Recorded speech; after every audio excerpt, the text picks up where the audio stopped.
ஹரஹர நம பார்வதி பதஜே ஹரஹர மகாதேவ. தென்னாடுடைய சிவனே போற்றி, எந்நாட்டவர்க்கும் இறைவா போற்றி. சங்கடம் தீர்க்கும் சனி பகவானே, மங்களம் பொங்க மனம் வைத்து அருள்வாய். சச்சரவின்றி சனீஸ்வரத் தேவே, இஜ்ஜகம் வாழ இன்னருள் தாதா. அன்பார்ந்த எங்களுடைய நெக்ஸ்ட் ஜென் தொலைக்காட்சி நேயர்களுக்கு உங்களுடைய ஜோதிட ஆச்சாரியர் ஜோதிட குரு சிவஸ்ரீ சரவணமாணிக்க சிவாச்சாரியர், முதல்வர் காஞ்சி காமகோடி பீடம் வேத சிவ ஆகம பாடசாலை, சங்கரமடம், காஞ்சிபுரம். அலைபேசி 9865098370. அடியனுடைய பணிவான வணக்கங்கள் மற்றும் ஆசீர்வாதங்கள். நாம் நமது நெக்ஸ்ட் ஜென் தொலைக்காட்சியின் வாயிலாக காண இருக்கக்கூடிய இந்த பதிவு அப்படின்னு பார்த்தீங்கன்னா, வருகின்ற 29/3/2025, அதாவது மார்ச் மாதம் 29ஆம் தேதி பங்குனி மாதம் 15ஆம் நாள் சனிக்கிழமையன்று சனி பகவானாகப்பட்டவர் கும்பம் ராசியிலிருந்து மீனம் ராசிக்கு பயிற்சியாகிறார். அது சமயம் நமது மேஷம், ரிஷபம், மிதுனம், கடகம், சிம்மம், கன்னி, துலாம், விருச்சிகம், தனுசு, மகரம், கும்பம் ஆகிய ராசிகளில் பிறந்த நமக்கு இந்த 2.5 ஆண்டுகளுக்கு ஒரு முறை நடக்கக்கூடிய இந்த சனி பகவானுடைய பெயர்ச்சி என்ன நன்மை தீமைகளை தரப்போகிறது அப்படிங்கிறது தான் இந்த பதிவில் நம்ம பார்க்குறோம். பொதுவாக இந்த 9 கிரகங்கள் அப்படிங்கிறத எடுத்துனோம்னா, அதாவது கோச்சார பலன்கள் அப்படிங்கிற அடிப்படையில் தான் நம்ம பேசுகிறோம். கோ அப்படின்னா கிரகங்கள் அப்படிங்கிற சொல்லு, அதாவது கோங்கிற வார்த்தைக்கு கிரகங்கள்ங்கிற அர்த்தம். சாரம் அப்படின்னா பயிற்சி ஆகுதல், நகருதல், மூவாகிறது அப்படிங்கிறத எடுத்துக்கலாம். கோச்சாரம்னா கிரகங்களுடைய நகர்வுகள். கிரகங்கள் எங்கே நகரும் அப்படிங்கிற கேள்வி வரும். நமக்கெல்லாம் எப்படி சொந்த வீடு இருக்கோ அந்த மாதிரி நவகிரகங்களுக்கு வீடு அப்படின்னு சொல்லக்கூடியது தான் இந்த 12 ராசிகள். அப்படி பார்க்கும் பொழுது சூரிய பகவானுக்கு சிம்ம ராசி வீடாகவும், சந்திர பகவானுக்கு கடகராசி சொந்த வீடாகவும், செவ்வாய் பகவானுக்கு மேஷமும் ரிச்சிகமும் சொந்த வீடாகவும், புத பகவானுக்கு மிதனமும் கன்னியும் சொந்த வீடாகவும், குரு பகவானுக்கு தனுசும் மீனும் சொந்த வீடாகவும், சுக்கிர பகவானுக்கு ரிஷபமும் துலாமும் சொந்த வீடாகவும், சனீஸ்வர பகவானுக்கு மகரமும் கும்பமும் சொந்த வீடாகவும் கருதப்படுது. இந்த ராகு கேதுகளுக்குன்னு தனி வீடு கிடையாது. இப்போ மே மாதம் அடுத்த பயிற்சி அதுவும் வரும், ராகு கேது பயிற்சி. அப்போ பயிற்சியாகி அவங்க எங்கே உட்காந்துருக்காங்களோ அந்த 2.5 வருஷம் அவங்களுக்கு அது சொந்த வீடு. எந்த டைமில் அவங்க உட்காடுறாங்களோ அது சொந்த வீடு ஆயிரும். ஆனால் மற்ற 7 கிரகங்களுக்கு இது நான் சொன்ன இந்த கிரகங்களுக்கு இந்தந்த வீடுகள் தான் பர்மனண்டான சொந்த வீடு. ஆனால் எதுக்காக இதை சொல்கிறேன்னா, இப்போ நமக்கு சொந்த வீடு இருக்குது அப்படிங்கிற காரணத்தினால நம்ம பிறந்ததிலிருந்து வாழ்நாள் முழுவதும் யாரும் வீட்டிலேயே தங்கி இருக்கிறது இல்லை. பல வேலைகளாக பல காரியங்களாக நல்லது கெட்டதுக்கு அங்கேயும் இங்கேயும் போயிட்டு வந்துட்டு தான் இருக்கும். அந்த மாதிரி கிரகங்களும் ஒரு ராசியை விட்டு மற்றொரு ராசிக்கு போயிட்டு வந்துட்டு தான் இருக்கும். அதற்கு பெயர் தான் பயிற்சி. அந்த பயிற்சி ஆகிறதுல கால அளவுகள் உண்டு. அதாவது ஒரு கிரகம் ஒரு ராசியில் இவ்வளோ நாள் தங்கும் அப்படின்னு, அதாவது அதில் பார்க்கும் பொழுது அதிகப்படியாக ஒரு ராசியில் தங்கி நன்மை தீமைகளை செய்யக்கூடிய கிரகம் அப்படின்னு எடுத்துட்டோம்னால் 4 கிரகங்கள். அதில் மிகவும் முக்கியம் வாய்ந்தது தான் சனி பகவான். 2.5 ஆண்டுகள் ஒரு ராசியில் தங்கி நன்மை தீமைகளை செய்து அதுக்கப்புறம் தான் அடுத்த ராசிக்கு போவார். அதிகம் அவர் தான். அப்புறம் ராகு கேது 1.5 வருஷம், குரு பகவான் 1 வருஷம். அதனால தான் பார்த்தீங்கன்னா இந்த பத்திரிக்கை, ப்ரெஸ், மீடியா, கோவில்கள் இதிலெல்லாம் இந்த சனிப்பயிற்சி, ராகு கேது பயிற்சி, குரு பயிற்சியை மட்டும் கொண்டாடுறோம். இப்போ இந்த சனிப்பயிற்சி அப்படின்னு எடுத்தனால் 2.5 வருஷம் ஒரு ராசியில் தங்கிறதுனால மிகவும் முக்கியம் வாய்ந்ததாக கருதப்படுது. அதாவது அதிக நன்மையை கொடுத்தாலும் கொடுத்துருவார் சனி பகவான், அதிகமான தீமையை கொடுத்தாலும் சனி பகவான் கொடுப்பார். அவர் மாதிரி கொடுக்கறதுக்கு யாரும் இல்லை, கெடுக்கிறதுக்கு ஆள் இல்லை. அதனால தான் சனின்னா பயம் எல்லாருக்குமே. அப்பேற்பட்ட இந்த சனி பகவானுடைய பெயர்ச்சி இந்த ஆண்டு இப்போ நடந்துச்சு, இந்த 2.5 வருஷம் கழிச்சு தான்.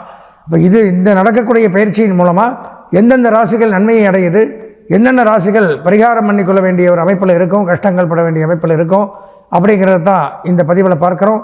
அதில் பார்க்கும் பொழுது இந்த பதிவை முழுமையாக நீங்கள் பார்த்து இதில் என்னென்ன நன்மை தீமைகள் இருக்குது அப்படிங்கிறத தெரிஞ்சுட்டு நீங்கள் உங்களுக்கு இந்த நிகழ்ச்சி பிடித்திருந்தால் எங்களுடைய சேனலை சப்ஸ்கிரைப் செய்து பெல் பட்டனை அழுத்தி மீண்டும் இது போன்ற நல்ல நிகழ்ச்சியெல்லாம் தொடர்ந்து பார்க்கணும்னு கேட்டுண்டு மேற்கொண்டு நேயர்களே, நாம் பார்க்கறது அப்படிங்கிறது இது பொதுப்படையான ஒரு பலன் தான். இதுவே தான் நமக்குங்கிறது முடிவு பண்ண முடியாது. ஏன்னு பார்த்தோம்னா, இப்போ ஒரு மேஷராசின்னு எடுத்துட்டால் அதில் நீங்கள் மட்டும் பிறக்க கிடையாது. உங்களை மாதிரி பல கோடி பேர் லோகத்தில் இருப்பாங்க. அப்போது அவங்களுக்கெல்லாம் இது ஜென்ரலான பலன் தான். அது போக அவரவர்களுடைய ஜென்ம ஜாதகம், நாம் பிறந்த நேரத்தில் நமக்காக கணிக்கப்பட்ட நம்ம ஜாதகம் தான் நமக்கு 100க்கு 100% நமக்கு நன்மையை தரும். நம்ம என்ன தொழில் பண்ணலாம், என்ன படிக்கலாம், எப்போ இது பண்ணலாங்கிறதெல்லாம் அதை வச்சு தான் நம்ம தெளிவாக தெரிஞ்சுக்க முடியும். இது பொதுவான காம்பவுண்டு மாதிரி, அது சொந்த வீடு மாதிரி. அப்படி சொந்த ஜாதகத்தை வச்சு தான் நம்ம ஒரு முக்கியமான முடிவுகளும் நமக்கு மட்டும் இண்டிவிஜுவலாக தனிப்பட்ட முறையில் என்னென்ன பலன்கள் கிடைக்குங்கிறத நம்ம தெரிஞ்சுக்க முடியும். அதனால் அப்படி சொந்த ஜாதகம் அப்படின்னு பார்க்க விரும்பக்கூடிய அன்பர்கள் கீழே ஸ்க்ராலிங்கில் என்னுடைய அலைபேசி எண் அப்படிங்கிறது 9865098370 அப்படிங்கிற எண் அதில் ஸ்க்ராலிங் ஆகும். அதனால் சொந்த ஜாதகம் பார்க்க விருப்பக்கூடிய அன்பர்கள் தாராளமாக இந்த எண்ணிற்கு தொடர்பு கொண்டு உங்களுடைய முழுமையான சொந்த ஜாதகத்தையும் தெளிவாக துல்லியமாக கணித்து பார்த்து முழு பலாபலன்களையும் தெரிந்து கொள்ள கூறிக்கொண்டு தொடர்ந்து 12 ராசிகளையும் நம்ம விரிவான பலன்களை காண்போம். அன்பார்ந்த எங்களுடைய மூலம் பூரம் உத்திராடம் ஆகிய நட்சத்திரத்தில் பிறந்த தனுசு ராசி நேயர்களுக்கு வருகின்ற 29/3/2025 அன்றைய தினம் நடைபெறக்கூடிய சனிப்பெயர்ச்சி, அதாவது சனி பகவான் 2.5 ஆண்டுகளுக்கு ஒரு முறை ஒரு ராசியை விட்டு மற்றொரு ராசிக்கு பயிற்சி ஆவார். இப்போ 2.5 ஆண்டுகள் கழித்து கும்பராசியிலிருந்து மீனராசிக்கு பயிற்சி ஆகிறார். அந்த மீனராசிக்கு சனி பகவான் வரும் பொழுது தனுசு ராசியான நமக்கு என்ன நன்மை தீமைகளை செய்கிறார்? இவ்வளவு நாளாக பார்த்தா சனி பகவான் தங்களுக்கு மிகவும் சாதகமாக இருந்தார். நான் முதல்ல சொன்ன மாதிரி சனி பகவான் 3ஆம் இடம், 6ஆம் இடம், 11ஆம் இடம் இதுக்கு மட்டும்தான் நன்மையை செய்வார். உங்களுக்கு 3ஆம் இடத்துல இருந்து பலவிதமான நன்மைகளை கொடுத்தார். புதிய வீடு, வாகன வசதிகள், உத்தியோக உயர்வு, பதவி உயர்வு, என்னென்ன தேவையோ அனைத்தையும் வாரி வழங்கி கொண்டிருந்த சனி பகவான் தற்சமயம் 4ஆம் இடம் அப்படிங்கிற இடம் அர்த்தாஷ்டம சனி அப்படிங்கிற இடத்துக்கு வர்றார். 4ஆம் இடத்திற்கு சனி பகவான் வரும் பொழுது என்னென்ன நன்மை தீமைகளை செய்வார்னு பார்க்கணும். நன்மைங்கிறது கிடையாது, தீமை தான். 3ஓடு முடிஞ்சது நன்மை. வரக்கூடிய சனிங்கிறது நன்மைகளை தரமாட்டார். 4ஆம் இடத்திற்கு சனி வந்தால் என்ன கெட்டது பண்ணுவார்னு புலிப்பாணி சித்தர் 2000-3000 ஆண்டுகளுக்கு முன்னாடியே பாடலில் பாடிட்டு போயிருக்கார். ஸ்திரீகள், பந்துக்கள், பொருள் இவர்களை நாசமாக்குவார். தன்னுடைய மனைவி, தாயார், பொண்ணு, குடும்பத்தில் யார் பெண்கள் இருக்கோ அவங்கள விட்டு பிரிய வைப்பார். சண்டை சச்சரவை ஏற்படுத்துவார். அவங்களுக்கு உடல்நலக்கேடு என்ன வேணாலும் நடக்கலாம். பந்துக்கள், சொந்த பந்தங்கள், ரிலேஷன்ஷிப், உறவினர்கள், அவர்களிடத்திலே விரோதங்கள், சண்டை சச்சரவு, தேவையில்லாத கலகம், குழப்பம் இதெல்லாம் ஏற்படுத்துகிறது. பொருள் நாசம். கடந்த 2.5 வருஷமாக நிறையா பொருள் சேர்த்து வச்சுருப்பீங்க. சனி பகவான் 3ஆம் இடத்தில் இருக்கும் பொழுது அப்பேற்பட்ட இந்த பொருள் நாசம் அப்படிங்கிறது ஏற்படுது. சேமிப்பு கரையும், பொருள் நாசம் உண்டாகும். மித்ரன் பிரிவான். மித்ரன்னா யார்? நண்பன். கூட இருக்கக்கூடிய நண்பனே நம்மளை விட்டு போயிடுவான். அடைச்சி போடா அப்படின்ட்டு 4ஆம் இடத்துக்கு சனி வரும் பொழுது. தனம், மனைவி முதல்வர்களால் விடுபட்டவனாகிறான். பொருளாதாரத்திலிருந்து விடுபட்டுருவான். நம்மளே தனம்னா பணம். பணமே நம்மளை விடுவிச்சிருது. உங்களோட நான் இருக்க மாட்டேன், என்னை விட்டுரு அப்படின்னு பணமும் விட்டு போயிடுது, மனைவியும் விட்டு போயிடுமா. இந்த இடத்துல ஆணை மட்டும் குறிப்பிட்றேன்னு சொல்ல வேண்டாம். பெண்ணினுடைய ராசி தனுஷாக இருந்தால் கணவனை விட்டு பிரியணும் அப்படியே எடுத்துக்கலாம். பணம் விட்டு போயிடும், மனம் விட்டு போயிடும், கணவனோ மனைவியோ விட்டு பிரிஞ்சிருவாங்க. இந்த காலகட்டத்தில் சண்டை சச்சரவு இப்படியெல்லாம். மனதானது எல்லா விஷயங்களையும் கெட்டதாகவும் கெட்ட செயல்களையுமே யோசிக்குமா.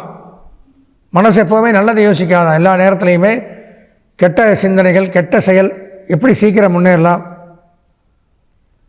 பாம்பின் வாய்க்கு கதி, எப்படி விஷம் இருக்கும் பாம்போட வாய்க்கு, அந்த மாதிரி கதி மாதிரி மனசு ஒப்பிடுமா. விஷ சிந்தனையே உண்டாகுமா, நல்ல சிந்தனை உண்டாகாது. பிரகத் தீபிகை அப்படிங்கிற நூல் சொல்லுது. பந்து விரோதம், சுகஹானி, கலத்திர அரிஷ்டம். சுகஹானினா சுகத்திற்கு நஷ்டம், சுகத்திற்கு கேடு, சுகமாக இருக்க முடியாது. கலத்திர அரிஷ்டம், அரிஷ்டம்னா நோய், கலத்திரம்னா மனைவி கணவன் ரெண்டையுமே வச்சுக்கலாம். இந்த தனுசு ராசிக்கு கணவனோ மனைவியோ அவங்களுக்கு நோய் நொடிகளுக்கு உட்படுறது. சுகமில்லாத ஒரு நேரம், கஷ்டங்களையும் அனுபவிக்க வேண்டிய ஒரு காலகட்டம். கோச்சார தீபிகை சொல்லுது. வாத சூலாதி ரோகங்கள், இரத்த சம்பந்தமான நோய்கள், வாதம், பித்தம், சிலேஷ்மம், நரம்பு, ரத்தம், இந்த மாதிரி சம்பந்தமான நோய்கள் ஏற்படும். ஸ்ட்ரோக் இதெல்லாம் சொல்கிறோம்ல அந்த மாதிரி. ஸ்தான சலனம், சலனம்னா ஆட்டம், ஸ்தானம்னா இடம். இருக்கிற இடத்துல ஆட்டம் காண்றது. இந்த இடத்துல இருக்க முடியாது, அங்கே போவான், அங்கே இருக்க முடியாது, இங்கே வருவான், ஊர் சுற்றிகிட்டே இருப்பான். ஒரு வருஷத்துக்குள்ளே 15 வீடு மாற்றிடுவான். அதான் ஸ்தான சலனம்னு பேர். நிரந்தரமாக ஒரு இடத்துல இருக்க முடியாது. பந்து நாசத்தை கொடுக்கிறான். தேக பீடை, மனக்லீசம், சரீரத்தில் வியாதி, மனக்கவலை, மனக்கஷ்டம், மனசங்கடம், எதில் போனாலும் பிரச்சனை, அஷ்டங்க தோஷம், 3 நாள் 10 நாள் தீட்டு, பங்காளி பிரிவு, சொந்த பந்தங்கள் மறைவு, இதெல்லாம் ஏற்படும்.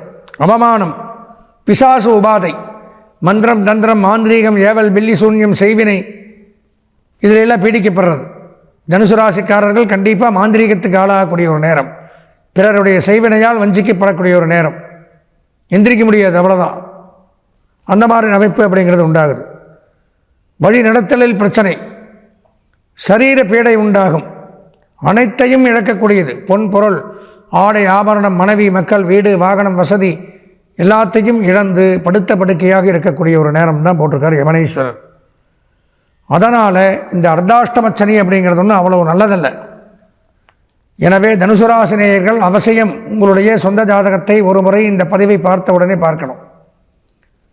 இந்த பதிவை பார்த்த உடனே ஒரு தடவை உங்களுடைய ஜாதகத்தை முழுமையாக பார்த்து துல்லியமாக நம்ம ஜாதகத்தில் சனி பகவான் எங்கே இருக்கார், என்ன நன்மைகள் செய்கிறார் சொந்த ஜாதகத்தில் அப்படிங்கிறது தெரிஞ்சின்றால் மட்டும்தான் இந்த பலாபலன்கள்லேருந்து கொஞ்சம் விடுபடலாம். இல்லைன்னா இதில் கெட்டது தான் போட்டிருக்கு.